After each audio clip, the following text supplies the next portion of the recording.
coins, rare doubloons and American coins. I don't have my collection here. It's in a box in Phoenix, of course. It really is, though. Me and my father's been buying us like minted coins. He stopped several years ago, but he was buying us coins from from '63, minted coins, and we have a massive coin collection. So I've always been intrigued by coins, and even close-up magic, how they can roll coins on their fingers and make them disappear in that midair and come back. Amazing. This story, the Zahir, is about a coin, not a special or particularly rare coin. It's a 22 centavo. So, like a quarter. It's not a penny, I mean, if I pick up pennies all the time for good luck, but, might pass over a penny, but you see a 22 centavo, you might pick it up. And I came across another translation of it because I listen to audio while I read.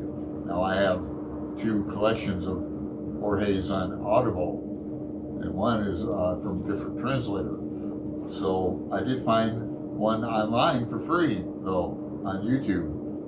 Now the Zahir, so it just has like the letters NT and the number 2 scratched into it. The date on the face is 1929.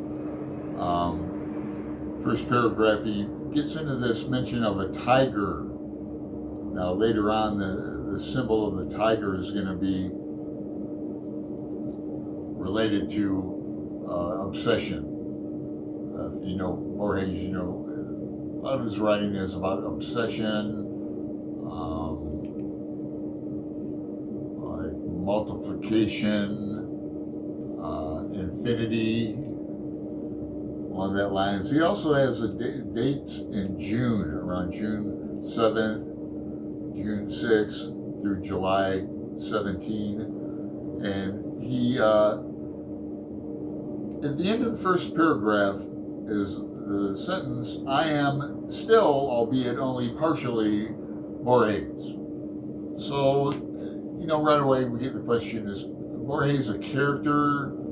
Is it himself? Is he writing nonfiction here?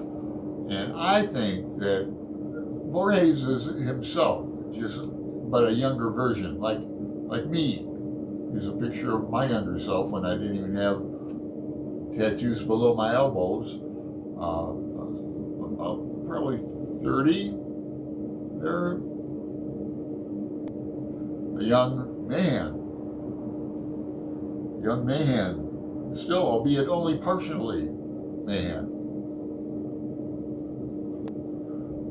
And we get the introduction of this beautifully named Theodelina Villar. Theodelina. Very nice. But we have Theodelina Villar, and he mentions her by both names several times in the following couple pages, setting us up for, she was a model, and he fell in love with her. I was in love with her, and she died. That her death actually brought tears to my eyes. Perhaps the reader had already suspected that. And then they have a wake for her, and he goes off into a fantasy. He writes a fantasy. So we have Theodelina, and he's going to come back to her. She died, right? So you remember that. So we get into this Zahir. He was given change in the Zahir. The coin was in the change while he was drinking brandy and orange juice. He likes to drink. He likes to get drunk. He likes to think. He's a writer. He's Borges. And I think it's really funny and curious that he starts thinking about all these other famous coins in the history of the world. And he brings up Moby Dick. The gold doubloon nailed by Ahab to the mast. Remember that? And then how about this one? Particularly like this. Leopold Bloom's unreturning florin. You can find, Bloom has this Florentine coin that he keeps among other things, like a potato and a bar of lemon soap and things in his pocket. Money is abstract, I said over and over. Money is future time.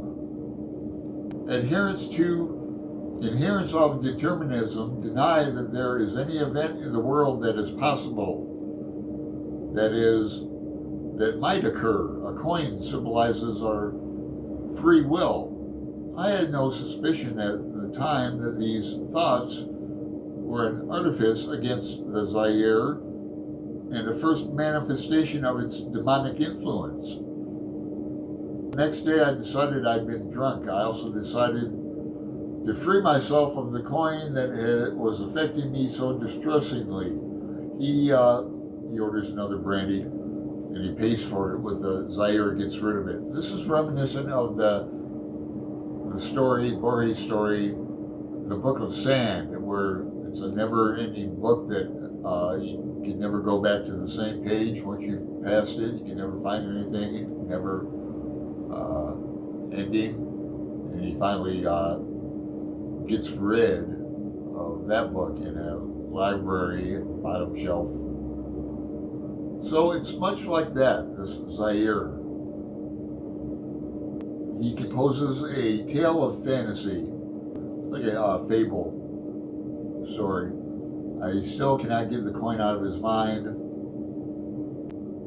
He consults a psychiatrist and finds in a book, a lot of books in Borges. This is it's one of his. All his stories are shortish, but this is one of the longer ones. And he gets into a lot of books, a lot of mythology. Arabic for Zahir, different spellings. In Muslim countries, the word is beings or things which have a terrible power to be unforgettable. And he mentions the 99 names of God several times. I don't know of 99 names. I know the Tetragrammaton, Yud, Hey, Vav, Hey, YH, VH, Yud, Hey, Vav, Hey. Tetragrammaton is supposed to be the unpronounceable name of God. And if you can pronounce it correctly, then all your wishes will come true. So that's what I'm reminded of when he keeps mentioning these 99 names of God, and the tiger comes back. Rabbit hole of Nazism. Confessions of a Thug. Then going back to 1832, the outskirts of Bajan. He brings back this tiger symbol and painted image of a tiger in a palace. And it was just all these other tigers juxtaposed on everybody. These tigers were like a big design, designed with tigers painted. Just an obsession, much like Borges had the obsession with this coin, the Zahir. Can't get it out of his mind. He leaves it. More information about the tiger and the coin. This painter, a faker, Fakir, like India, was gonna draw a map of the world. That type of obsession. It's even impossible to think about drawing a map of the world. On the night of Theodolina's wake, he's so obsessed with her and the coin and bring them together that he sees a psychiatrist, and time goes by and the memory softens. but it only makes the memory of the Zahir all the sharper. First, he could see her face in it, and then the reverse. Now, he can see both sides at once of the coin. It's as if the coin is made of glass. And the Kabbalists believe that man is a microcosm, a symbolic mirror of the universe. If one were to believe Tennyson, everything would be, everything, even the unbearable Zahir. Others will dream that I am mad, while I dream of the Zahir. While every man on earth thinks day and night of the Zahir, which will be dream, and which reality, the earth or the Zahir. Last sentence is, perhaps by thinking about the Zahir unceasingly, I can manage to wear it away. Perhaps behind the coin is God. So, very troubling story for me. I'm going to put it away and read it again. It's very complicated with many rabbit holes to go through.